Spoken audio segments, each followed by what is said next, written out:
The Auburn Tigers have landed another commitment. 3-star Dimitry Nicolas, the pure interior defensive lineman. I'm Zach Blackerby. Thank you so much for, that's me twice, I apologize. Thank you so much for making Locked On Auburn your first or second listen every single day. I'm Zach Blackerby. That is Darrell Dapprich as we are reacting live to Dimitry Nicolas choosing the Auburn Tigers. Darrell, over a pretty nice offer list despite being listed as a 3-star on most sites. Yeah, that's why it's important. You know, again, beating that dead horse.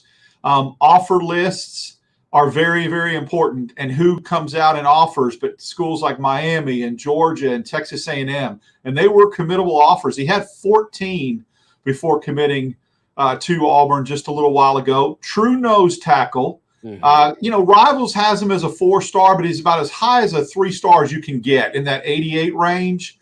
6'4", 295 on most sites. Could be 6'4", 280. I don't know, but I know this. All the scouting reports I saw, which were interesting, when I Googled it, it came up Russian ice hockey players because the name Dimitri. I was a little bit concerned that, we got us a good defenseman that can skate. But anyway, this guy, true nose tackle. Okay, not a hybrid like we see in Blockton and Lindsey. True nose tackle. His biggest strength is his verticality. They said he's really good vertically, not so much horizontally, but that's what you want in a nose tackle. And they said his biggest attribute is he spends a lot of time in the backfield, running backs, backfield. So when you're talking about a nose guard and a nose tackle, Zach, that's what you want. You want verticality. You want him to be very strong vertically. So I love it. I love the way this defensive line class is shaping up. Yeah, no question about it. You got to think they went after Dimitry a little bit tougher after, the Cam Franklin situation went the other way. And somebody saying in the live chat didn't know about this recruit. He just kind of popped up. And then all the recruiting writers over the last week or so really started kind of promoting him. I wasn't too familiar with him until really yesterday. But yeah, like you said, 3-star across the board with the exception of Rivals. Rivals.com has him as a 4-star. On 3247 and ESPN have him as a 3-star. 6'3", 295 according to his On3 player profile. Obviously, if he's going to play that nose tackle role, he's going to have to be bigger. But it appears that he's got the frame to do it. He's a pretty lean 6'3", 295. He carries it really, really well. That may be why he's so quick vertically, as he gets that good first step. They said he's really explosive in the gaps and gets to the gaps. He cuts quickly to the gaps was the exact word. And think about this. This is a kid that just transferred to another school in Miami. He's at a school in Miami now from another school called Opelika or something like that. I don't know if I'm pronouncing that correctly, that he transferred from. He's not Opelika. No. It's Loka, L-O-K-A, and it's not Loki. He's not an Avenger. But the thing about it is, South Florida is very, very fertile when it comes to defensive linemen and defensive tackles. We know that traditionally Miami has gone there and plucked a ton from the Fort Lauderdale. St. Thomas Aquinas was a really big school that got a lot of defensive tackles. Miami, North Miami, the Hollywood, Florida area. So for Auburn to go into Cristobal's backyard, and make no mistake, Miami wanted him. Miami wanted him bad. Miami thought they were going to get him up till a couple months ago. I don't know when the tea leaves changed. And this is a kid that I think Auburn gets even if they get Franklin. I do think they ratcheted it up, but I do think it was still a committable offer. If Franklin would have committed last weekend, Auburn still would have had him, still would have gotten and taken Nicholas's commit because he plays a true nose guard, nose tackle position. They don't grow on trees. Florida, wonderful place to get defensive tackles.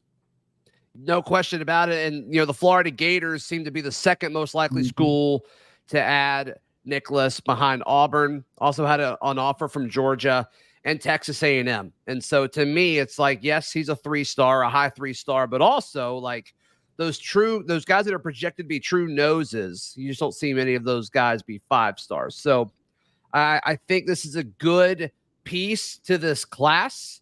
I think these are the type of players you've got to get to build out a roster. And I mean, like you said, I think the defensive line group continues to get better and better with this 2024 class. And so, does this happen if you get Kamarion Franklin a week ago? I don't know. I don't know the answer to that, but you didn't. And so you had to pivot. And that's what this class is, or this coaching staff has been so good when it comes to building out this class, is their ability to pivot and make sure if plan A or if a certain thing that they thought was going to happen doesn't go that way, they're constantly been able to pivot and get the parts that they need to still keep this class extremely competitive.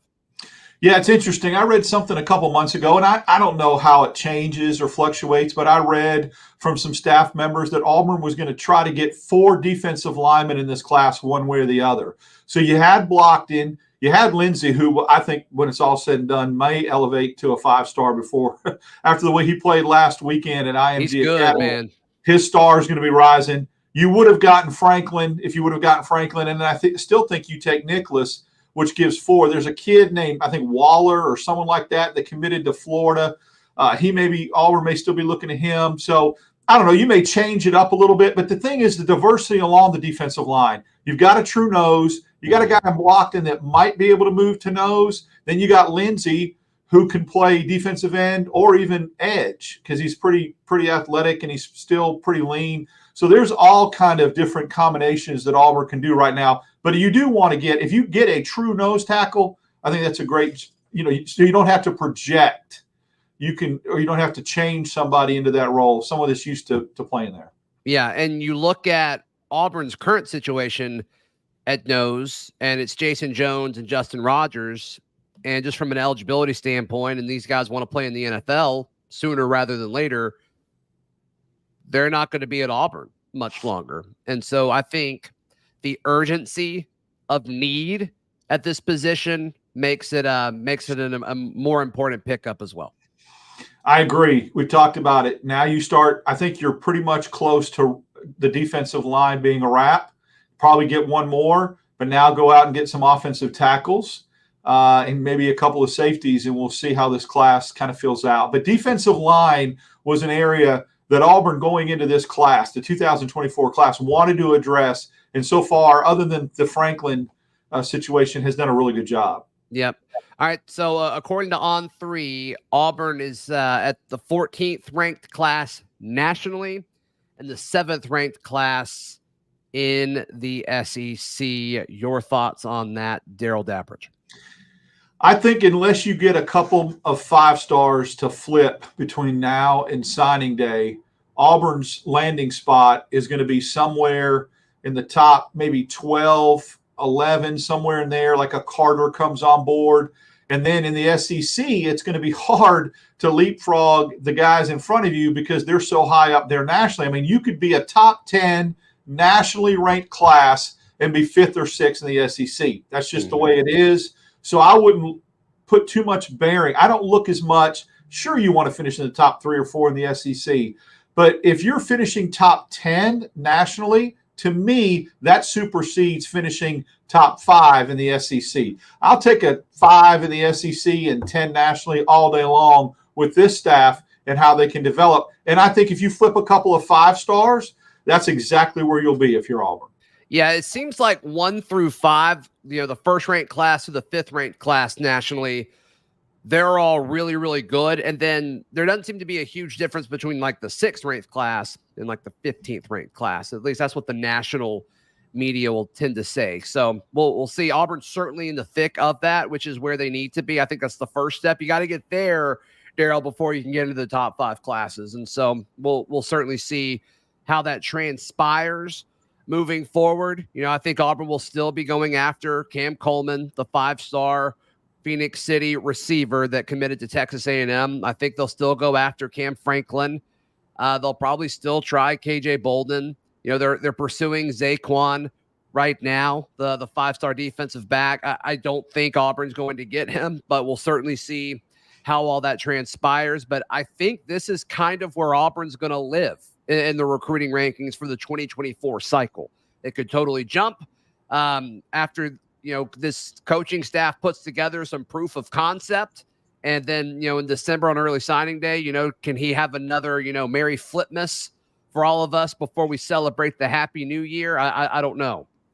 But if he goes 8-4, yeah, I think this class can take a jump. But I think as of right now, I'm thinking this class ends around 10, 11, 12, if I had to guess. And you take that in year two, of a class, because you definitely do. And I think that the proof of concept theory is very, very well documented. It's true. You start rolling and have an incredible season that shocks some people. Even you get to 9 wins, win your bowl game, do something that's kind of unexpected, beat a team or two that you're not supposed to beat, that you're going head to head on some recruiting battles with. You can flip a couple of guys, especially if some of those teams, it's not only Auburn overachieving, it's some guys that maybe that Franklin committed to or Coleman committed to, and A&M and Ole Miss underachieving, right? And the writing's on the wall that their coaching staff might be in trouble. I'm not predicting that. I'm just saying those kind of things happen through the course of the season, or you start getting wind of a coach moving on to another venue, it could change. That's right. Shout out to Cole Pinkston, who covers recruiting for AuburnLive.com. He's in the live chat, and he put up a deep dive film study on what Auburn is getting with Dimitry Nicolas. That's at AuburnLive.com. Be sure to check that out. It's worth it. Cole, not high on Dimitri's ability as a pass rusher, Darrell, but very few nose tackles are known for rushing the passer. Great point, and thanks for doing that, Cole. But I think that you look at your nose tackle, I think of people like Casey Hampton that played for the Steelers for so long from Texas. Of course you went there. Of course you went with the Steelers. Oh, yeah, absolutely. Didn't Teddy Bruschi play nose tackle too for New England? Did he play some nose? Good old Teddy Bruschi? Yeah. I don't know about that. I thought he did, but a former Arizona Wildcat. But anyway, Casey Hampton was the prototypical nose tackle in a 3-4 defense that pushed the line of scrimmage, was able to create havoc in the backfield, but got 3 sacks his whole career. And those defenses were really good. So if that's his role, is to create havoc in the backfield with the running backs and not get a lot of sacks, let the edge guys get all the sacks. It is That's what right. it is. That's right.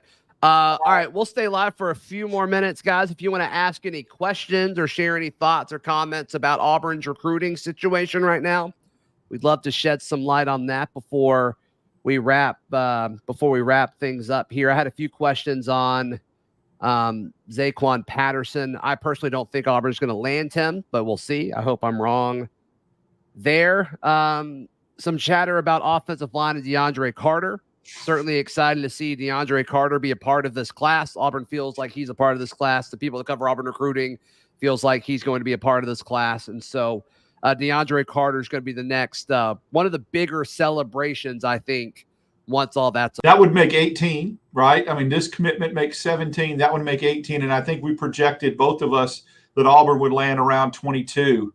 So that would be a couple of flippity flips, and then maybe a couple guys that were still in the works for some big dogs that walk late. And then you never know what happens between December and February. I know everybody thinks December is the end all be all, but there's a couple that could trickle in between December and February for that second signing period that could get Auburn to 23 or 24. I think they stay at 22. And I like you, think this class finishes around 10 in the country. Yeah, I'm with you. DeAndre Carter's commitment date, people are asking, I think it's September 3rd. Yes, it's September 3rd. For folks asking when first game of the year. Yeah, Auburn will be playing. Right? No, is that a Sunday? Yes, that's a Sunday. It's the day after. It'll be after. Game. Yeah, it'll be after the first traditional week of college football. Ry Dalla-san says, Darrell, your Jeep Duck shirt last week inspired him to get one. A shirt or a Jeep?